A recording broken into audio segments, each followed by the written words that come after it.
তুই আসসালামু আলাইকুম। এএফজেপি একাডেমিতে আপনাদের স্বাগতম। আজকে আমরা শিখব টেকনিক সহ হিরাগানা। টেকনিকটা কি? আকা সাতা নাহা মাইয়ারা ওয়ান, ব্যতিক্রম আছে গা যা দা বা পা। তো এই টেকনিকটা হলো আপনাদের মুখস্থ না ঠোঁটস্থ লাগবে। তো চলেন আমরা দেখি টেকনিক সহ কিভাবে আমরা হিরাগানাটা শিখতে পারি। যদি আমরা এখানে আর কা দেই, এইটা দ্বারা আমরা কি শিখি? যেমন আপনার আ দ্বারা আমরা আ বর্গ শিখব। যদি আ বর্গ শিখি, আ ই উ এ ও। সেইমভাবে কা দ্বারা আমরা কা বর্গ শিখব। কা কি কু কে কো। তো অনুরূপভাবে আমি আপনাকে প্রতিটা টেকনিক বিশ্লেষণ করে এখন দেখাই দেবো যে কিভাবে আপনি এই টেকনিক ফলো করে কিভাবে পড়বেন, কিভাবে লিখবেন। তারপর যদি আমি যাই সাতা, সা এবং তা। সা দ্বারা কি বোঝায়? সা, সি, সু, সে, সো। এবং তা দ্বারা কি বোঝায়? তা দ্বারা কি বোঝায়? তা, চি, সু, তে, তো। তো অনুরূপভাবে নাহা মাইয়ারা ওয়ান সব বিশ্লেষণ যদি করে আপনাকে দেখাই আমি।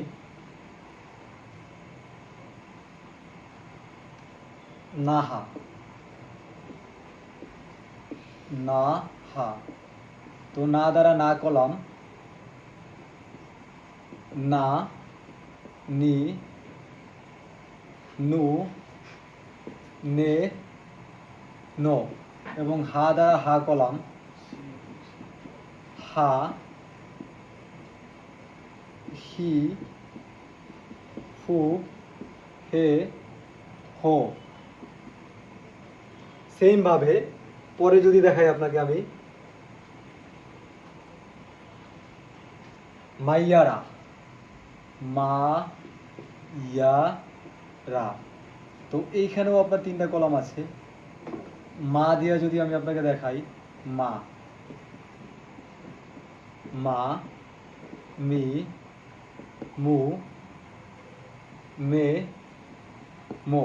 অনুরূপভাবে ইয়া দিয়ে যদি আপনাকে দেখাই, ইয়া, ইয়া, ইউ, ইয়ো। তারপর যদি আপনার রা কলম দেখাই, রা, রা, রি, রু, রে, রো। তো এইভাবে আসলে আপনি টেকনিক সহ যদি হিরাগানাটা শিখেন তাহলে কিন্তু ভোলার চান্স অনেক কম। সেক্ষেত্রে আমি শেষ করি, দেখেন বিস্তারিত।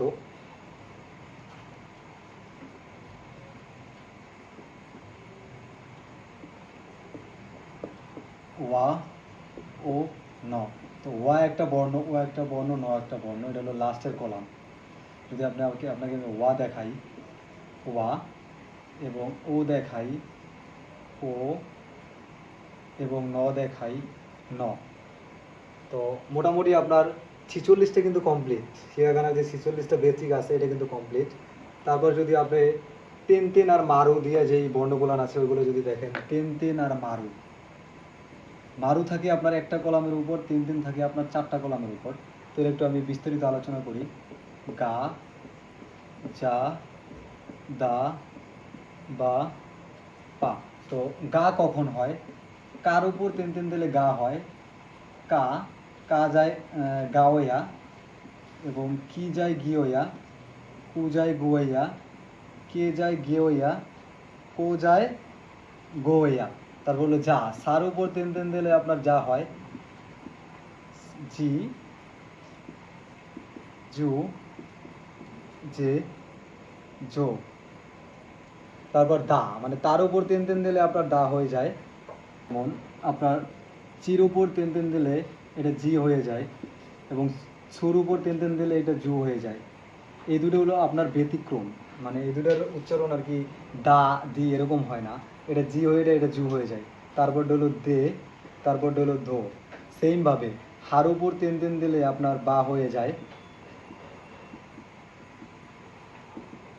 ফু, হে, হো।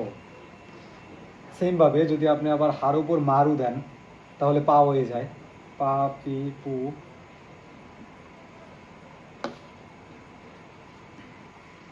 পে প।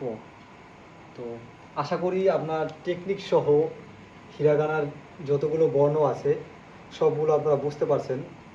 তো কোথাও যদি কোনো ল্যাগিং থাকে, কোনো প্রবলেম থাকে, কোনোটা বুঝতে যদি প্রবলেম হয়, কমেন্ট করবেন, কমেন্ট করে জানাইবেন যে কোথায় বুঝতেছেন না, অথবা ইনবক্স করবেন, আমি আপনাকে বিস্তারিত বুঝাই দেব। ধন্যবাদ। আসসালামু আলাইকুম। ভিডিও কিন্তু দূরে হয়েছে।